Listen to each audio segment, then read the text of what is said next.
Hello, and welcome to the webinar sponsored by TePe Oral Healthcare and for you Dental Hygiene Nation subscribers.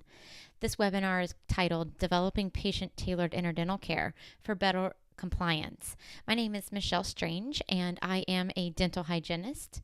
I am also the educational manager for TePe Oral Healthcare.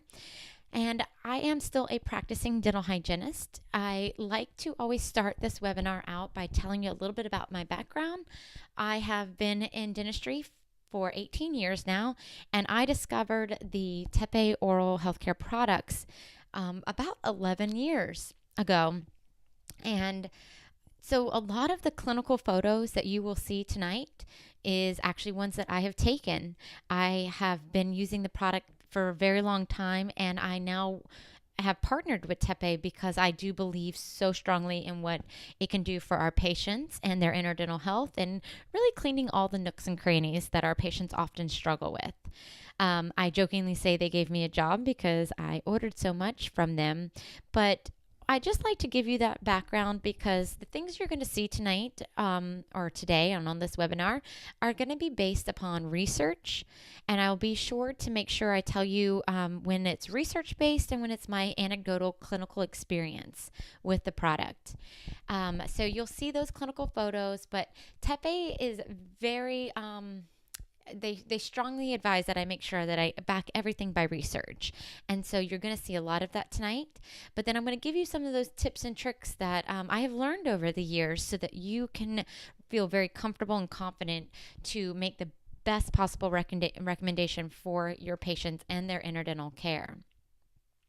So for the webinar today, what we're going to talk about is one, who is TePe? Who is the company that's sponsoring this whole webinar? We're going to look at that current research. We're going to look how do we tailor our recommendations, and also some of those frequently asked questions. Where should patients find the products? And also we're going to look at some of the newer research out there with nylon versus new rubber bristle brushes. So let's first start off by telling you a little bit about who is TePe. And you can say TePe, TePe, TePe. Really, the fun part is that there's not a completely wrong way to say it. It's very different for each country and, colloquialism, our little accents and things like that. So don't feel like you're ever saying it wrong. TePe and TePe are all pretty okay ways to say it, but the company's been around for 53 years now, and it's still family owned. And I like to tell people that because there are many times when we go to trade shows or we see advertisements and starting companies, which there's no problem with companies that are just starting out, but we want to make sure that they're going to be here the next year, right? And so when we make recommendations, we want to make sure that our patients can find it and that they're going to be there the next time we see them. And so TePe has been there for 53 years. They're wildly successful in well over 80 countries now. And it all kind of started with a dental stick. And since then, in 1965, it has progressed to toothbrushes and interdental brushes. Now we have our newest rubber bristle brush called the Easy Pick. And they have been working with clinicians and patients for years. So they've tried to develop these wonderfully ergonomic handles and other little accessories to help make our patients more successful based on what you are seeing and how your patients are doing with the product. So they've really taken that into consideration through these last 53 years. So now if we jump into the research, the interdental area, we're going to talk about this, and it might seem kind of elementary at first, but a review is never a bad thing. This was a wonderful article from the it's actually the Asian Pacific Society of Periodontology, and it's the Interdental Oral Hygiene and looking at the evidence. And what it does is kind of really summarizes, again, just a review of what that interdental area is like. And so we know that is gingiva that fills the embrasure space between the two teeth that are apical to their contact point. And this is a very sheltered area that is difficult to access when teeth are in their normal positions. And I would even say more difficult to access when they are not in their normal position. And then we always have to take into consideration certain factors like the contour and consistency of that gingival tissue, thinking again about biotype and just the severe inflammation, looking at the size, form of the interproximal embrasure space, the tooth position, how it's aligned, and then really most importantly, I would say, is the patient's ability and motivation to use the cleaning tools that we are recommending. And so we know that plaque accumulation is greater between molars and premolars than they are the anterior teeth, just mostly because of morphology and size. We know the wider the interdental space, the more protected the biofilm is, and that molars and premolars provide that real perfect interdental space for bacteria to mature and form. And we know we can't clean it with just chewing or toothbrushing. We need something else. And so there's a great survey that came out from the AAP, which is American Academy of Periodontology, in 2016. And the survey showed that 27% of the U.S. adults lie to their dentist about how often they floss. Now, I'm sure all of us who are practicing clinicians probably could say that percentage is way higher. I would even strongly go to say with my patients, it's about 85% are often telling me that they floss, but they don't. And what they found was that more than 1/3 of the patients were also found to prefer unpleasant activities to flossing. To include, 14% would rather clean a toilet than floss. 9% would rather sit in traffic for 1 hour than floss their teeth. And 7% would rather listen to a small child cry on a plane. So it begs the question, why do we ask patients to do such an unpleasant activity that may or may not help them with their oral health? So we have to ask ourselves, is floss enough? With the high degree of skill it takes, the dexterity it takes, those fine motor skills, most people don't do it effectively or often enough. Why do we keep asking our patients to floss? Now, floss was introduced back in 1815. So we have a few years of flossing under our belt and recommending that. And we still haven't seen much change in our patients and their motivation to floss. So this study from 2016 really strongly emphasized that oral health care professionals should recommend flossing on an individual patient basis and determine if that patient has the skill and the motivation to achieve the goals of the oral care regimen with this aid. So not every patient should be flossing, and I know that kind of creates this shock or the shudder down the spine of most dental hygienists, because that is kind of what we've based our profession on. Brush, floss, this mantra that we've repeated for years and on patient after patient. And it's almost like we felt as if our superpower was taken away from us if we didn't tell patients to floss. But we can actually breathe a sigh of relief. Nobody wants to do it, and they don't do it very well.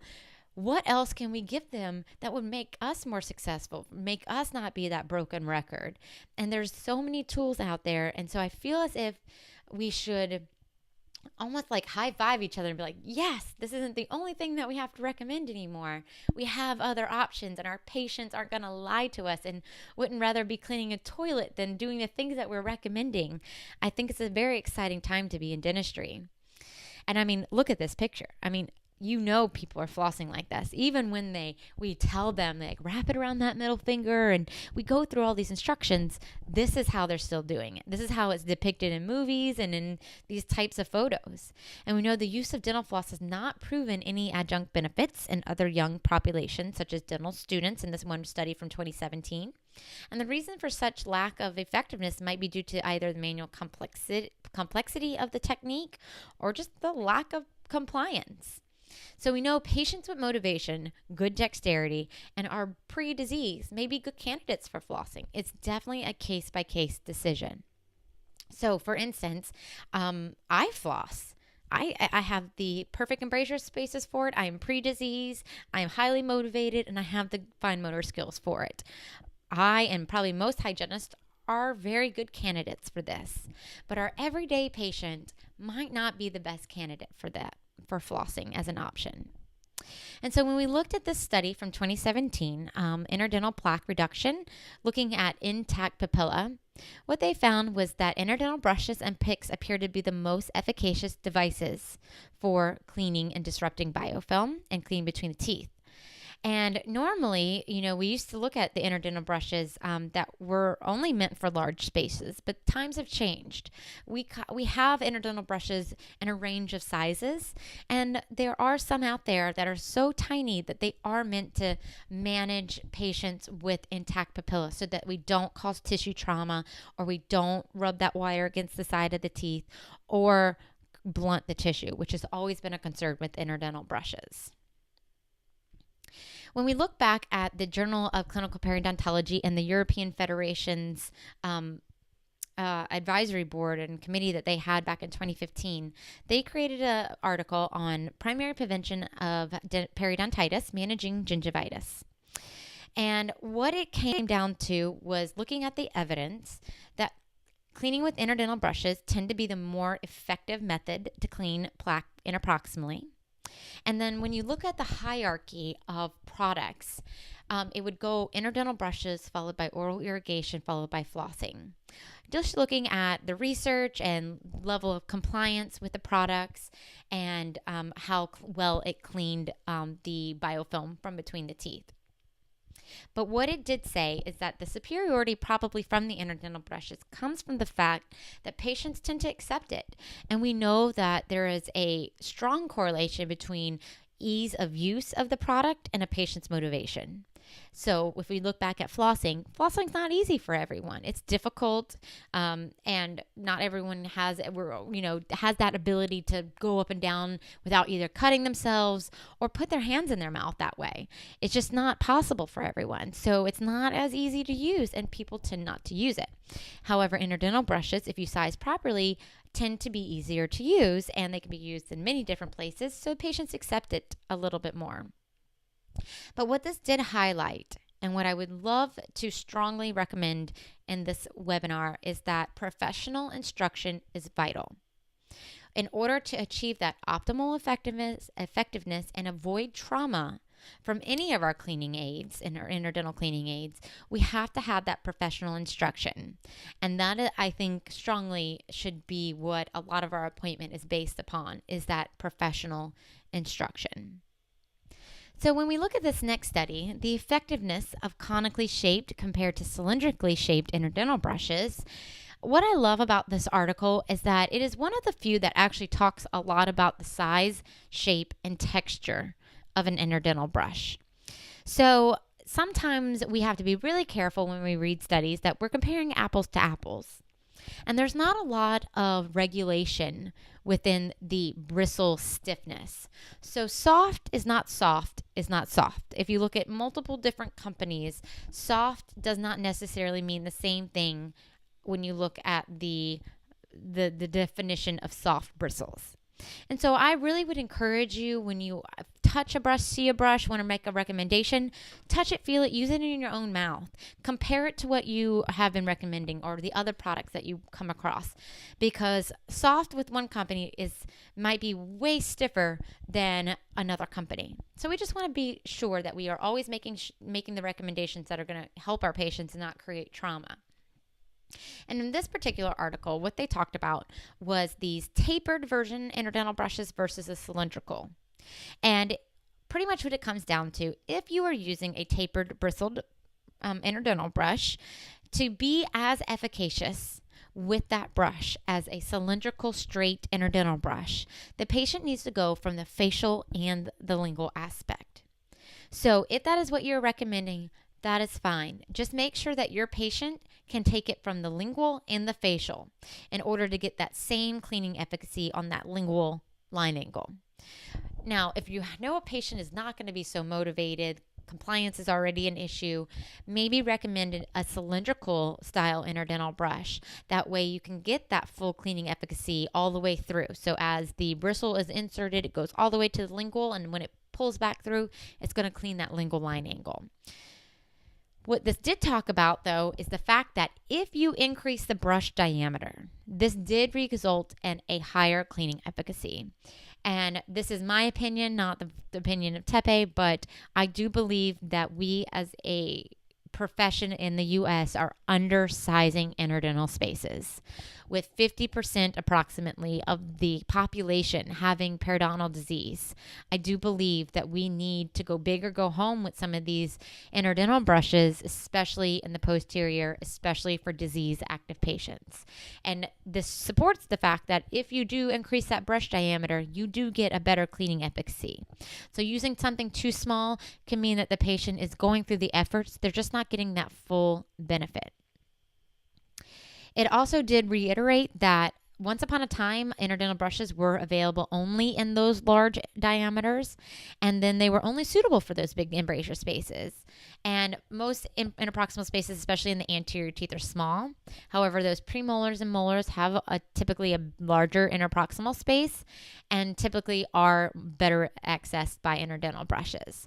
But you gotta size the patient, because now they come in such small sizes that you can actually use them in the anterior teeth without causing trauma.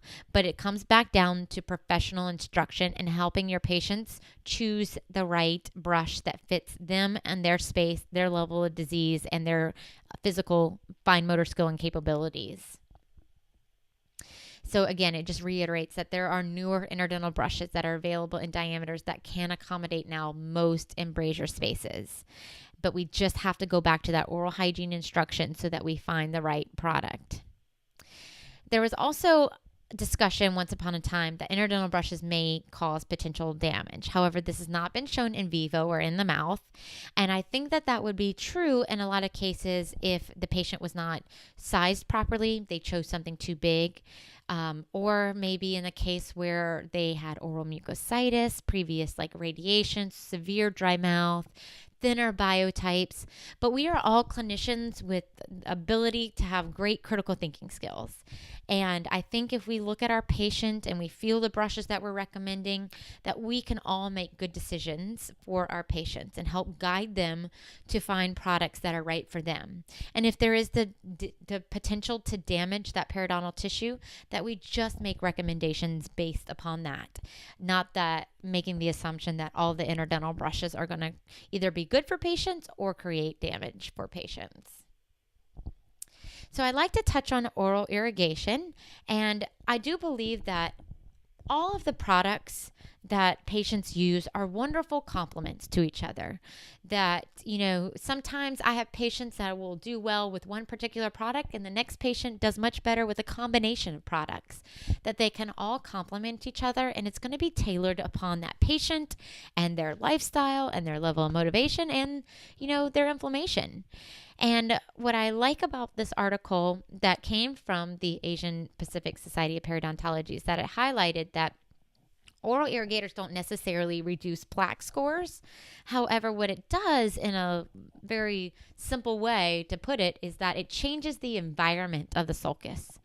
And so in respect to the key pathogens, it introduces air, oxygenated water, essentially, and changes the environment where some of these pathogens, they can be altered, and that reduces gingival inflammation.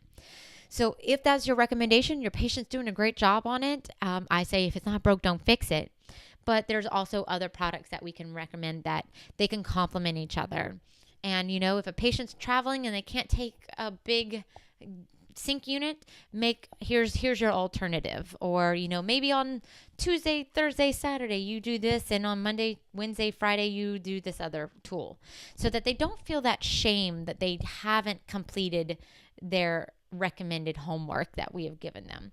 So if a patient sits down there and say, I know you're gonna tell me I haven't been flossing, my response usually is, that's okay. What works for you? What are you able to do? Tell me about your lifestyle. Tell me what's going to work for you. Let me then take that information and look in your mouth. Let me look at you clinically and see where you might be fine doing what you're doing. Let me just supplement it with something else. And this Canadian Dental Hygiene Association flow chart that came out in 2012 was really helpful. The only thing it was missing was oral irrigation. But it really kind of broke down, like, when do we make these recommendations? So if your patient has good dexterity, they are highly motivated, they are pre-disease, floss may be a wonderful option. I've many times recommended a patient to use interdental brushes in the posterior and floss in the anterior, based upon what our patient actually needs. Versus, that patient that has poor dexterity, they are not motivated, they have disease activity or previous history of disease, then possibly interdental brushes are going to be a better option for them. But again, we are all smart, critical thinking clinicians, and we know who is in that chair, and we can make those recommendations upon what we see clinically and the conversation that we have with our patients.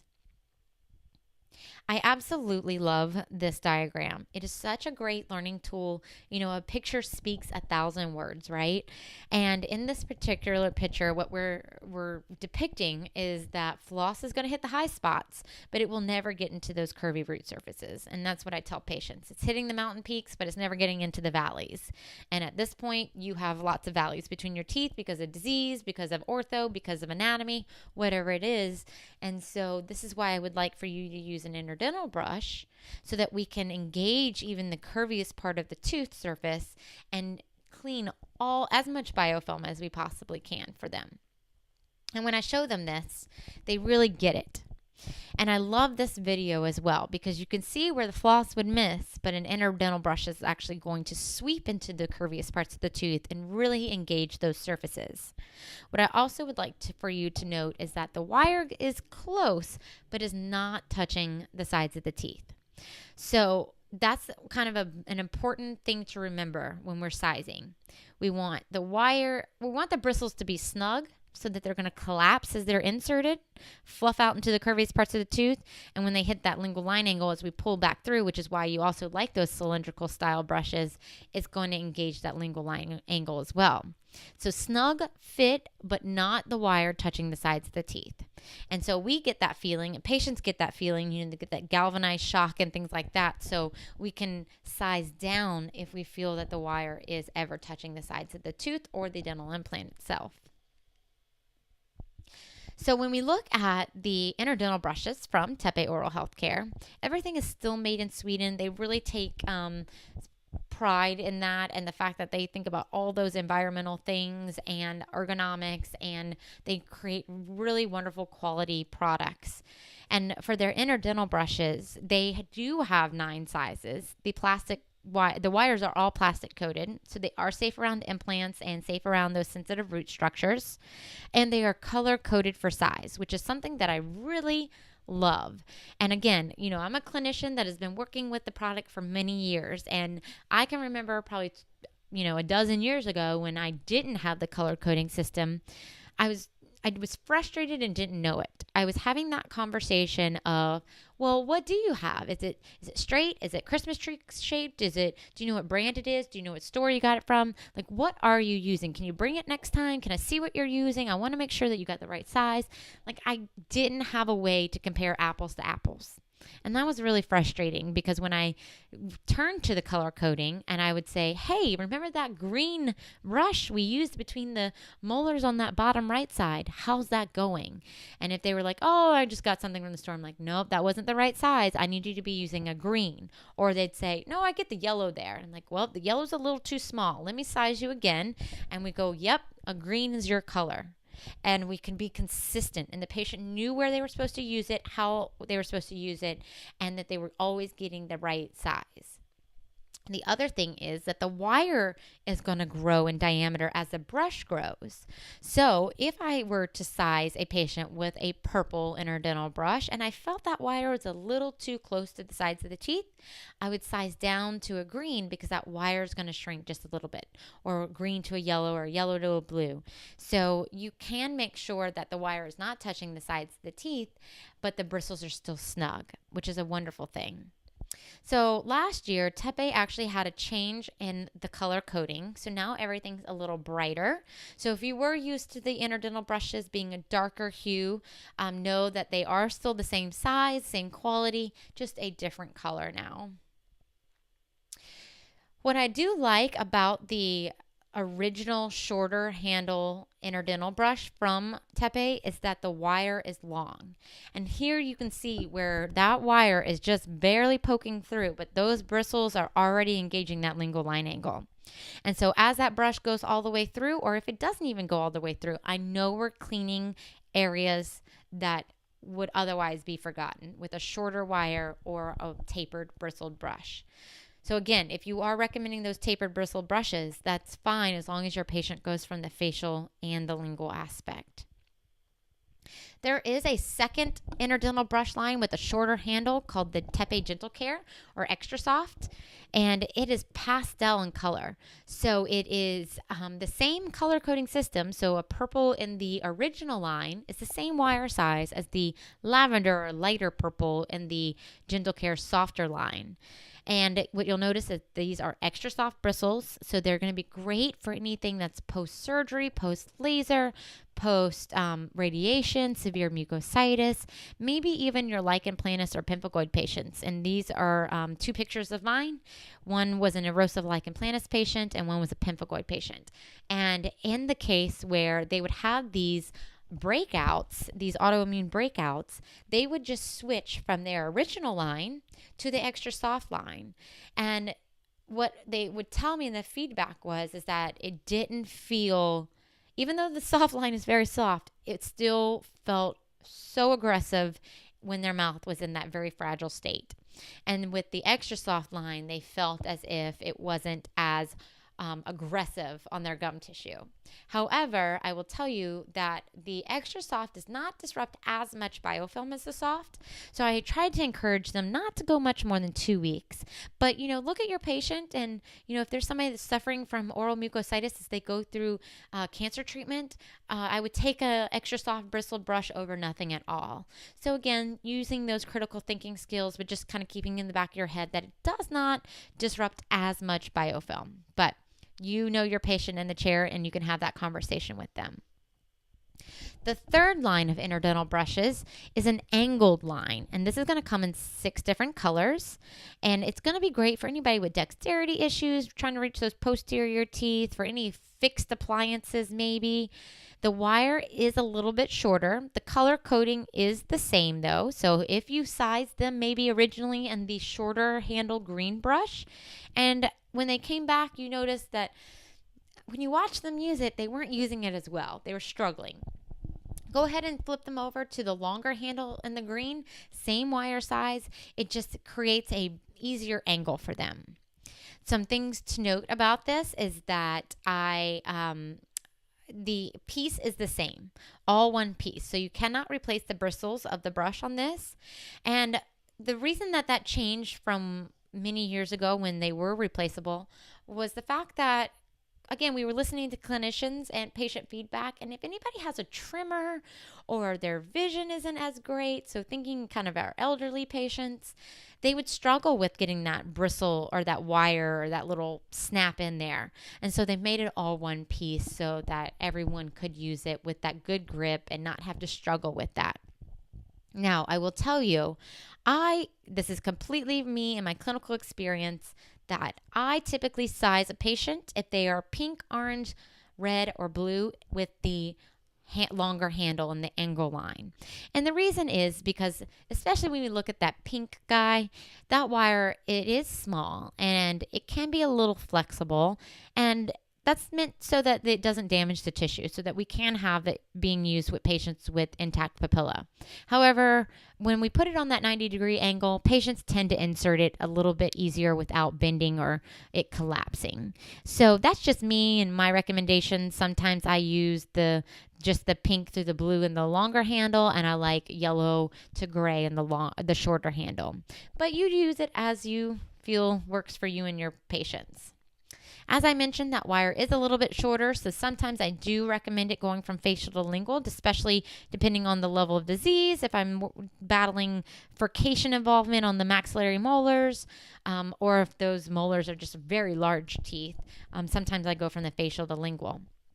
What I'd like to point out is these lovely little flossing clefts the patient was giving himself. And this was a patient that was trying really hard and was actually tearing into their tissue.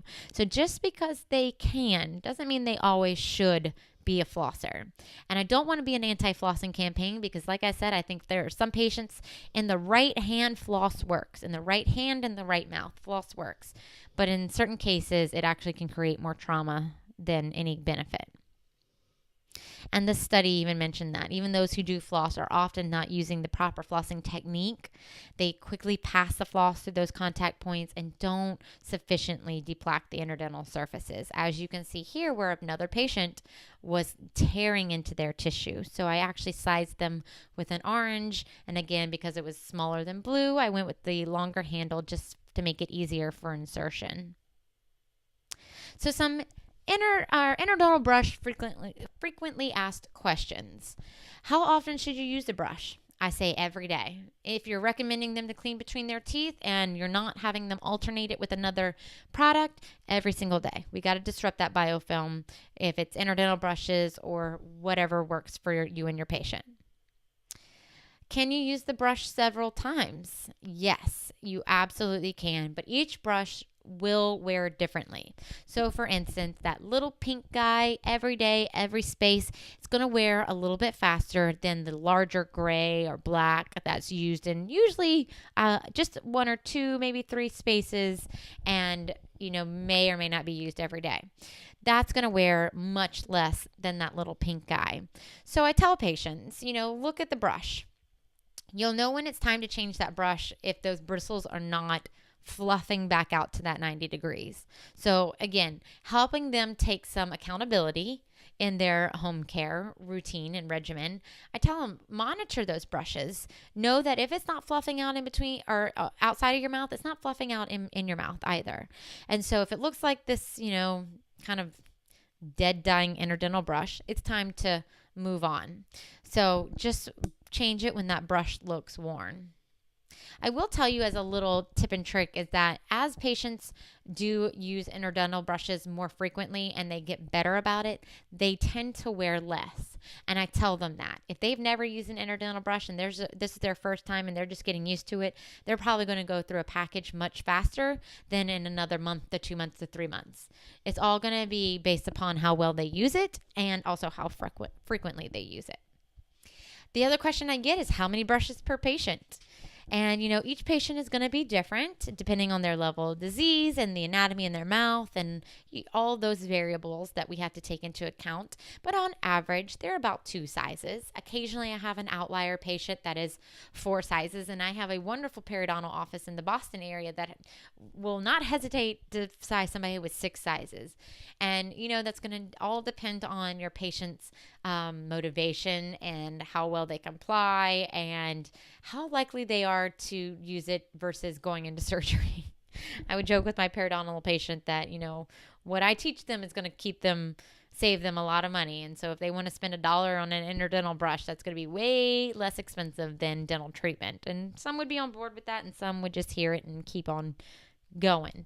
So it's really going to depend on the patient, but on average about 2. And then who should I recommend them to? Anyone and everyone, even your little dogs or baby dolls, whoever is struggling, has disease activity, or just needs to clean between their teeth better or differently. Recommend them to anyone and everyone. And then how do I get them from my office? So let's talk about that because the way we get products these days, it's changing. Everything is changing. And so when you start with TePe, you all in your subscription box got this lovely professional trial pack. This was for you just to see the sizes, touch, feel, use them on a patient. This is not how you are going to actually size each and every patient. If you do decide to get started with the interdental brushes from TePe, the easiest way to keep them in your office is with this practice box for chair side sampling. This is where you want to keep all your 9 sizes, and I close that top down for infection control reasons. I pop it open when I need to grab a certain size for a patient, and then they go home with that sample that I use on them. And then you refill those colors with a 25 pack, and it will go into each of those boxes. And for me, in my professional experience, I had 2 rooms that I go between. And so I'd have a box in each room, and I'd do my stocking of gloves and prophy paste and mask and all that jazz. And I would restock my interdental brushes. So I just kind of grab a handful of that 25 pack and put it where it needs to go. What I do find is that one of the questions I get is, well, what's the most popular size? And it's like saying, what's the most popular pant size? I don't know. Everyone is so very different. Our disease, our anatomy, everything is so different. And what I would find is that one month I might size all the green and purples, and the next month I might size all the reds and blues. There was always this cyclical type of phenomenon with these interdental brushes. So it was constantly changing. So I really don't like to say that there is one size that works or a few sizes, because just when I thought I would use all the blue, yellow, greens, and purples, I'd have that one patient that come in that needs a pink or gray or black. And so maybe I don't order those every time. Maybe those are just kind of the guys that are sitting back there just when they are needed. And my constant fluctuation is with some of the middle sizes. And that's totally normal. I also have a habit of switching these boxes in and out. So sometimes, I mentioned earlier, I like to use the pink, orange, red, and blue in the longer handle, but I use the shorter brushes, the original line, with the bigger sizes. And so I mix and match my boxes. So sometimes I have a box that has half angled and half original line. You do whatever works for you in your office and how many hygienists and how many operatories. You could have one central box, or you can have one in each room. Whatever works for you guys. But when you size them, let's say today I see a patient and they need a red and a green.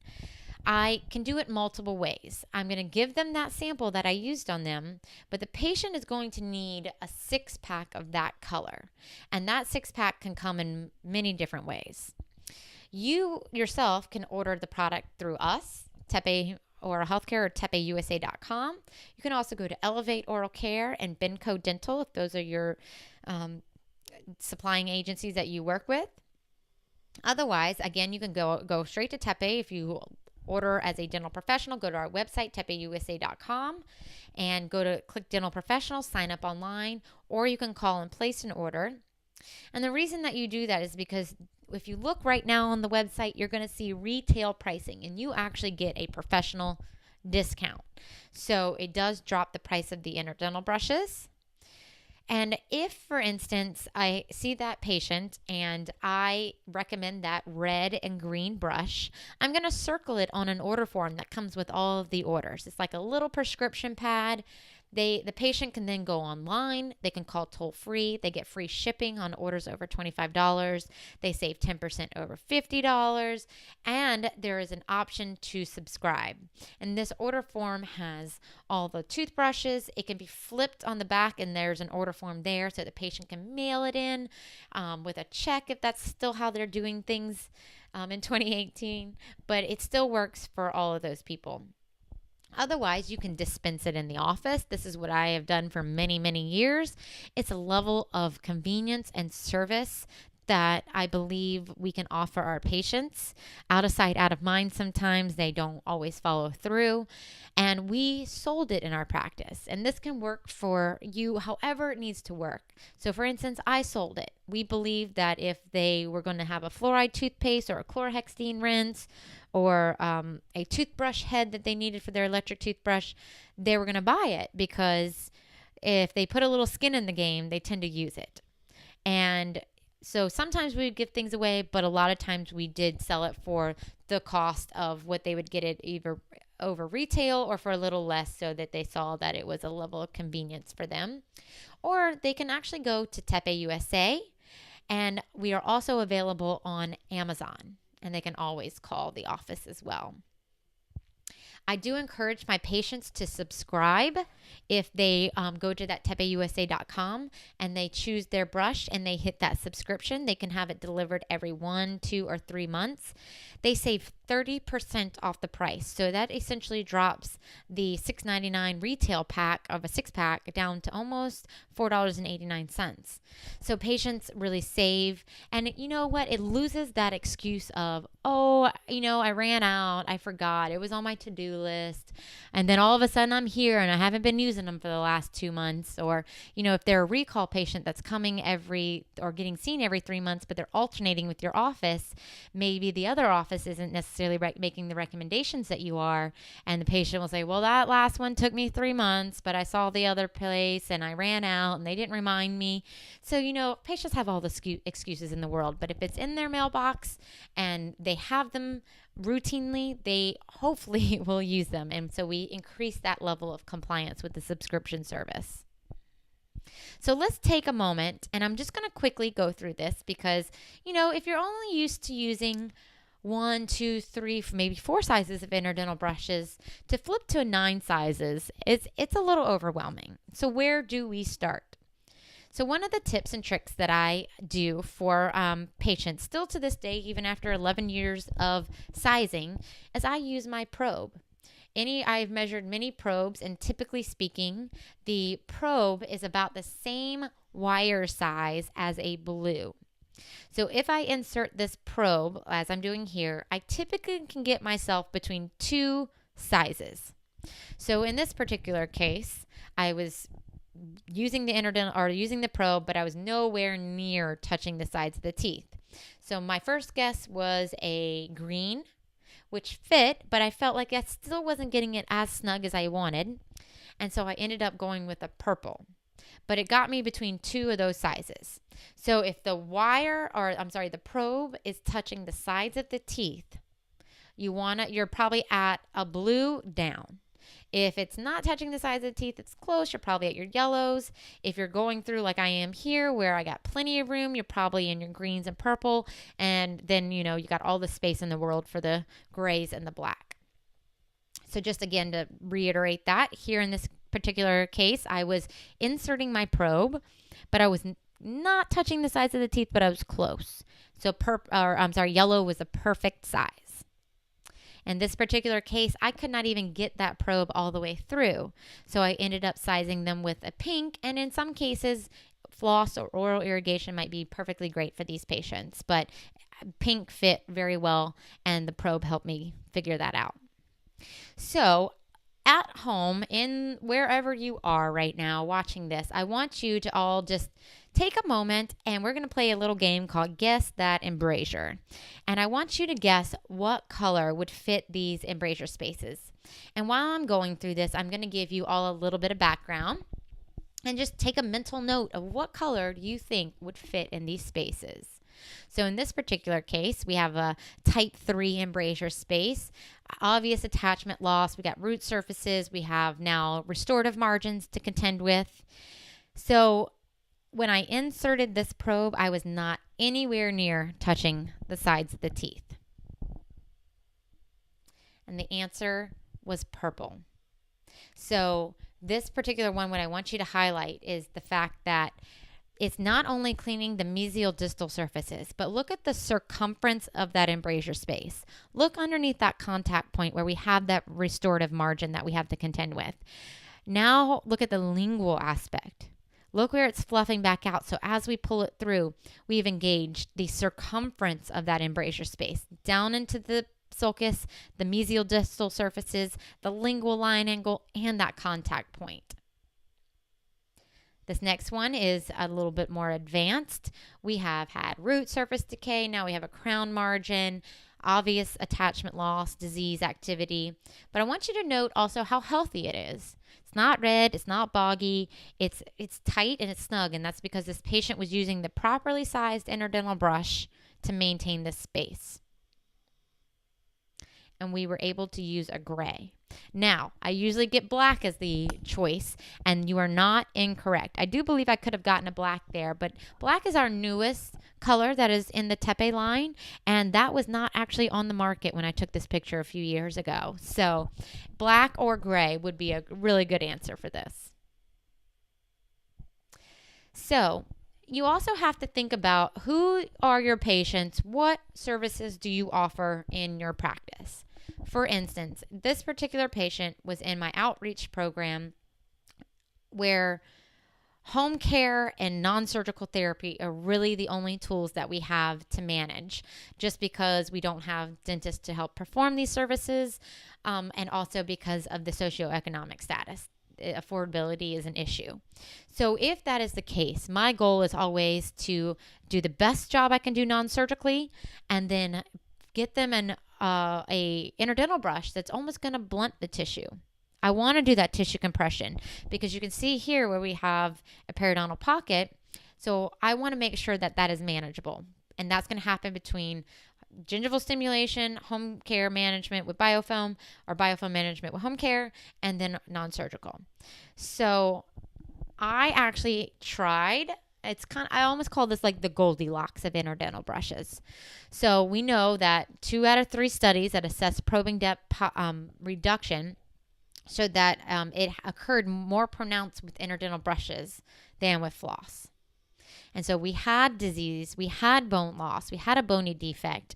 So I went big. I went with a yellow, and it looks like that tissue won't allow it, but it really did because there was more inflammation and the attachment loss was there. So I was compressing that papilla just enough. The wire was not touching the sides of the teeth, and that patient was going to get a manageable pocket. Now, if you have laser therapy, you're able to do osseous, you're able to do bone grafting or biologics, this might not be the best option for you and your patient. But we're going to use those critical thinking skills and the tools that we have for the cases that we have in our chair. And so you just kind of govern yourself with the interdental brushes.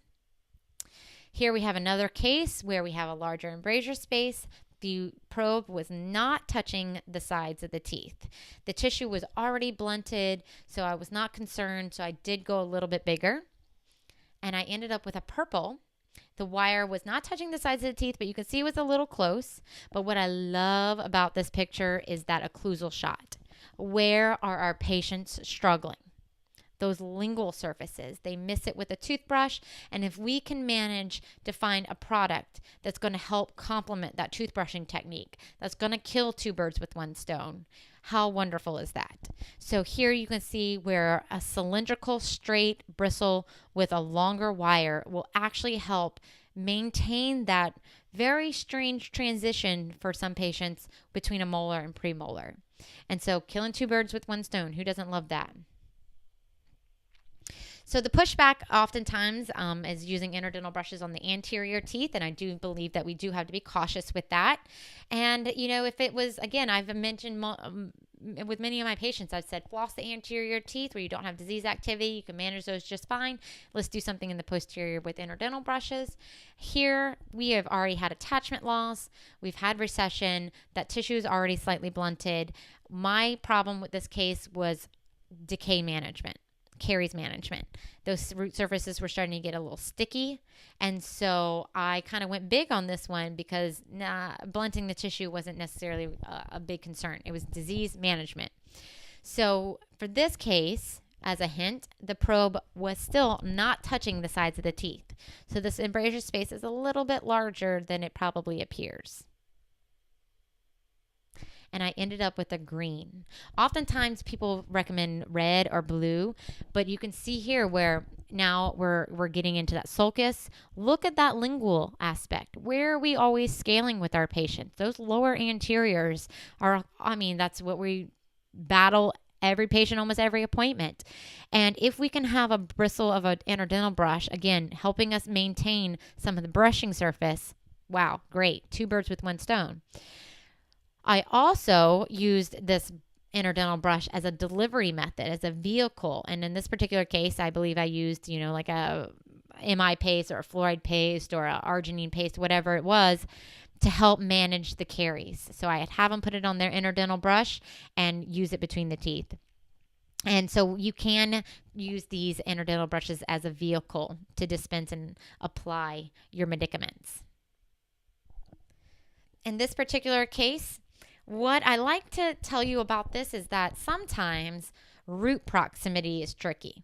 So even though I could walk through any given Walmart and size everybody that stands in the line in front of me, at this point, I still to this day use my probe because root proximity will trick you. So it looks like you can drive a truck through the facial aspect, but the lingual cinches down, it tightens down, and it closes a little bit, and you can't get that wire all the way through. And so that probe will tell me that. So in this particular case, I ended up using a purple.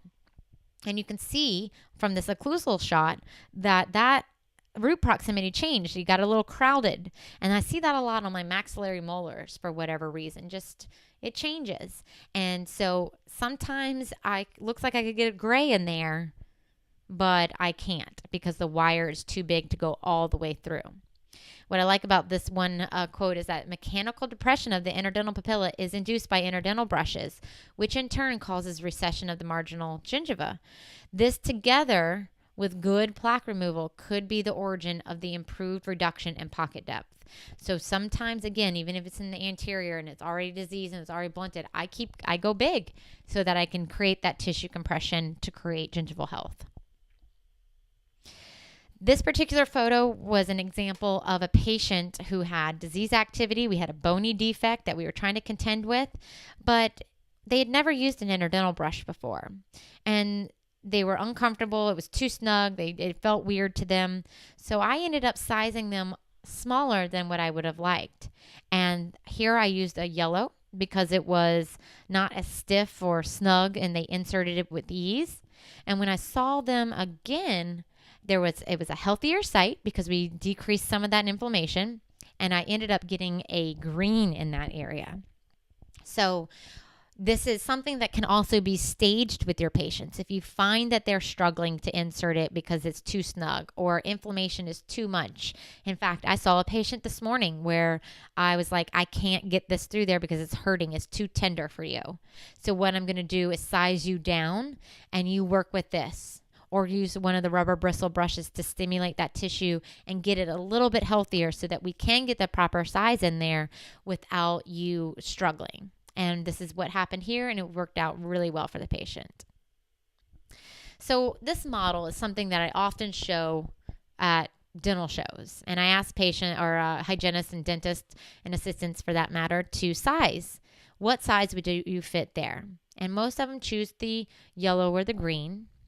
And you can see here, they're not incorrect. It fits in there, but it doesn't clean the circumference like we talked about.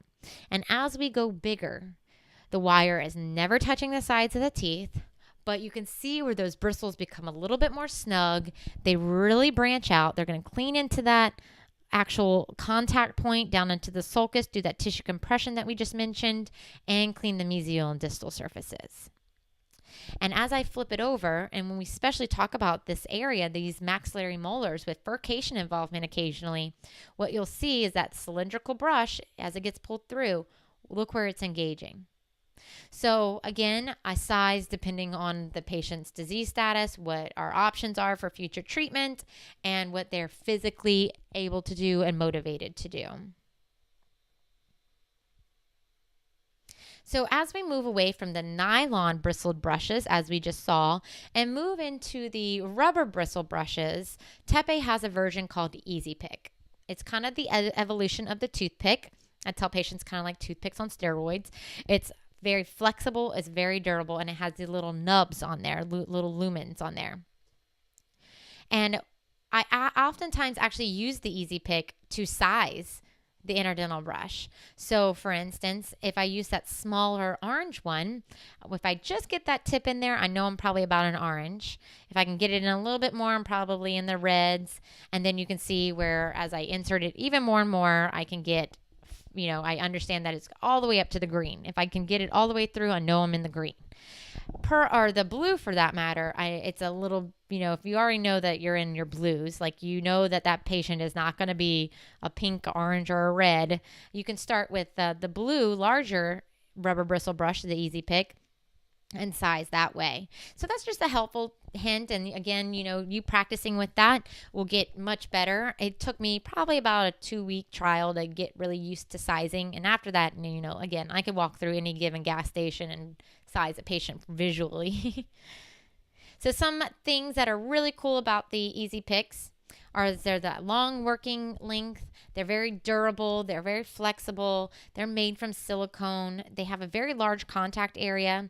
They're gentle on gums, and they have that easy grip handle. There's a lot of advantages to the Easy Pick. The thing I will tell you is that the silicone and the large working area, the contact area, it's important because now that we see more of these type of products out in the world, we are going to see more and more of these, and they're not going to all be made from quality.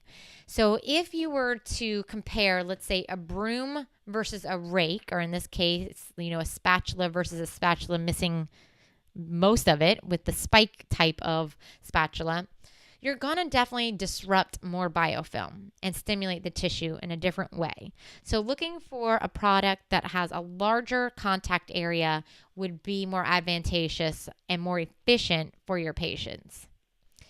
Quality of products are going to matter now, and you're going to really have to help your patients understand that they can't just get whatever they find at, let's say, the dollar store or any basic pharmacy aisle.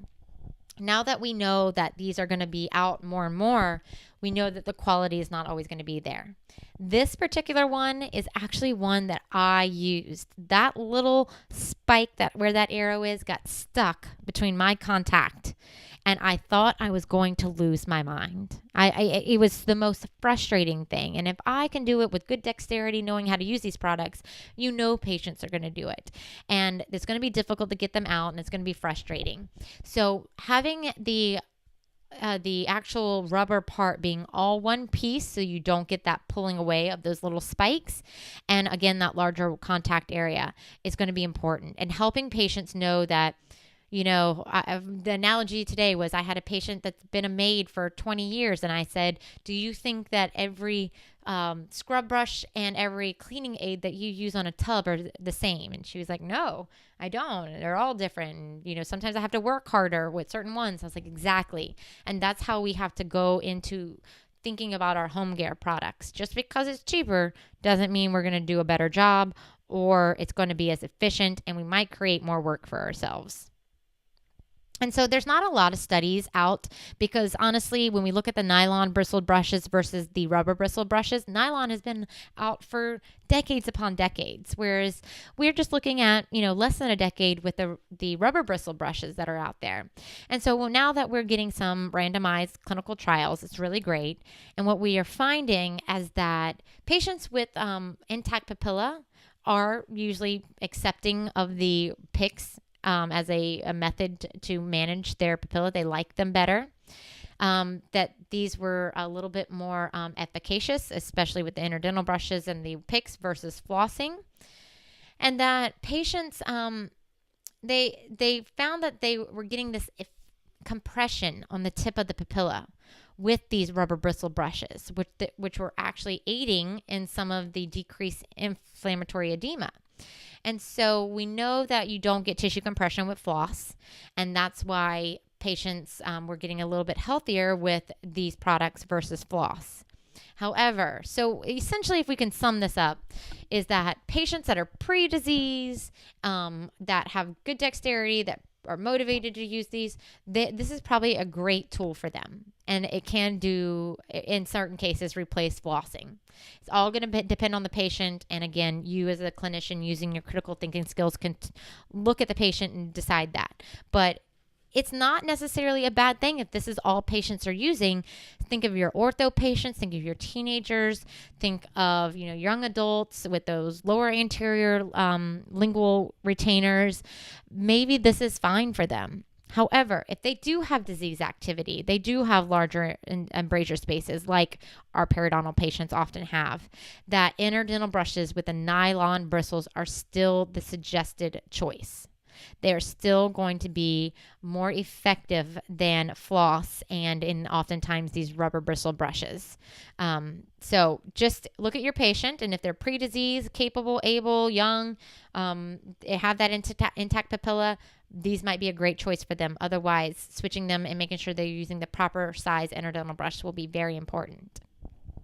This other article from 2014 that looked at the cleaning efficacy of these rubber interdental bristles versus the nylon bristles, they found that patients were just more motivated to use the rubber bristle brushes, probably because they didn't require a sizing and that metal wire was a problem. That would be my opinion of this article, is that it didn't necessarily look at the size of the wire and the brush that each patient was using, and that is really going to factor in. So if a patient's sized properly, I can't say that they would choose an interdental brush over a rubber bristle or vice versa.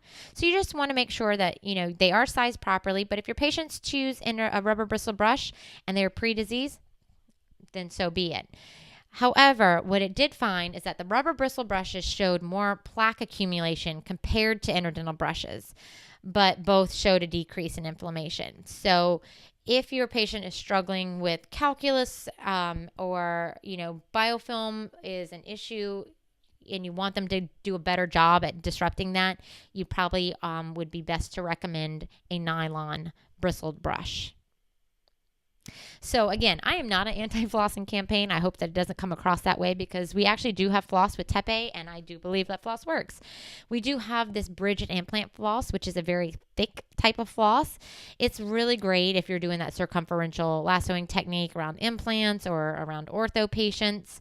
It's super absorbent and very tufted, so you can pre-soak it if that's what you were recommending, maybe around some acute inflammation or delivering, let's say, even a fluoride rinse interproximally. It could be great for that.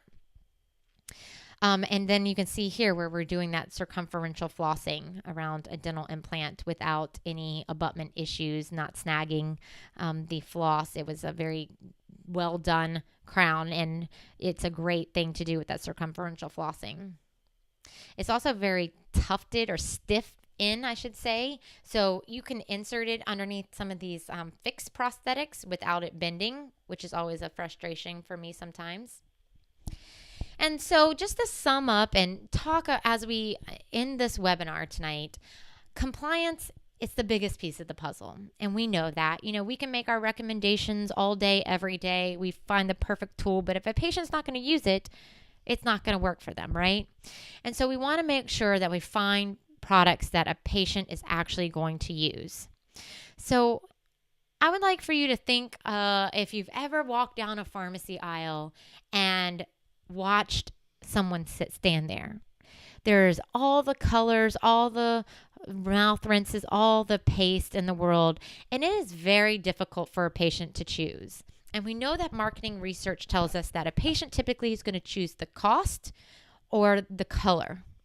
And that is not what should be dictating what is managing this medical disease of the mouth. I get a little soapboxy with this because I do believe so strongly in this, that this pharmacy aisle should not be who is dictating what your patients use. That we have an obligation to our patients to guide them to pick the right product. So I go through every toothbrush I recommend. This is why I recommend it when you go to the store. If you're looking for it, this is what you're going to look for. This is what you're going to look for in a toothpaste. This is what you're going to look for in a mouth rinse. This is what you're going to look for in an interdental aid. And I tell them, I'm going to prescribe it to you today, this size interdental brush. If you can't find it on the pharmacy aisle, then we need to find a different way. And that's where I would have the products available for purchase in the office, or I would send them to Amazon, or I would have them subscribe, or I would send them online with their order form. It's not going to be the products they find in the aisles all the time. And that is a paradigm shift for our patients and for us as a profession, because we're so used to saying, just go to, the pharmacy on the corner, or I saw that particular brush at that pharmacy. That has changed. And the way that we find products for our patients have changed. And I often say that it's not fair for our patients to wing it on the pharmacy aisle anymore. That if a patient is under medical care from a primary care physician or a cardiologist and they're recommending blood pressure pills or Synthroids, they don't say you should be on a water pill, go find one at Walgreens. They say you need to be on this particular one because this matches with your need, your systemic concerns, the other medications you're on, and that's how we should be approaching all home care, in my strong professional opinion, that is how we should approach it. That we can't just say, here's a toothbrush and toothpaste and try this interdental brush or try this floss, or here's the oral irrigator. Just good luck with that. We have to do professional instruction, and then we have to make sure that they understand how important it is to use those products. So I will say again, today, Mr. Jones, I'm going to prescribe to you this green interdental brush. I'm seeing some inflammation, bleeding, whatever you want to call it, in that area, and you are taking a blood pressure pill every day. You know what happens if you don't take that pill every day. Your blood pressure will not be maintained, or it will get really high. You have to take that every day. And the same goes for this brush. If you don't use this brush every day, you're not going to manage the disease that I'm seeing currently in your mouth. And it was like a light bulb that went off in their head, and I got much better compliance with my patients. So you feel free to use that, but I do feel very strongly that we really have to help guide and navigate our patients to find the best products. And oftentimes those aren't always going to be in our local pharmacies. So I want to thank you guys for sticking with me. You are welcome to email me with any questions at michelle.strange@tepe.com. You can also go and sign up on our website at tepeusa.com for the professional pricing. And don't forget to take your test at CE Zoom so that you can get your 1 CE credit. But I thank you for your time, and please let me know if you have any questions.